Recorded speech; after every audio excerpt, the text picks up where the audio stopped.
good morning. Ngayong umaga ay maaga tayong nagising.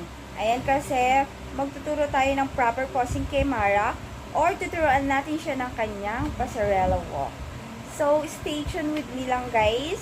Abangan ninyo kung anong gagawin natin. Today's video ayon, magtuturo tayo ng isang candidate ng Miss Little Iraya kung paano mag-pose, yung proper posing.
kami.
So, ayun guys, tapos na natin ang first session ng training ni Mara.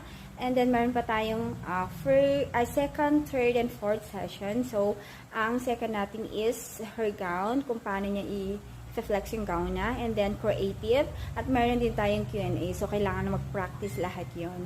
Chatted me na kung pwede, pwede ko siyang turuan. So, natutuwa ako sa batang katulad. This is very good in listening, guys. Kasi lahat ng sinasabi ko, ginagawa niya. And I'm so happy to help her, natulungan siya. Kasi malay mo, someday, magiging isa siyang successful, I mean. So, it's my pleasure na maging bahagi ng kanyang journey sa ganitong klaseng patipan. Gusto kong ibahagi sa kanya yung mga na-experience ko bilang isang beauty queen. Gusto kong matutunan niya lahat ng mga yon para meron siyang idea kung ano yung path or career na pinapasok niya. At least, na-guide ko siya. Pero yun nga guys, ako yung magpapaalam na. Thank you for watching. And don't forget to subscribe to my channel with Miss Isabella.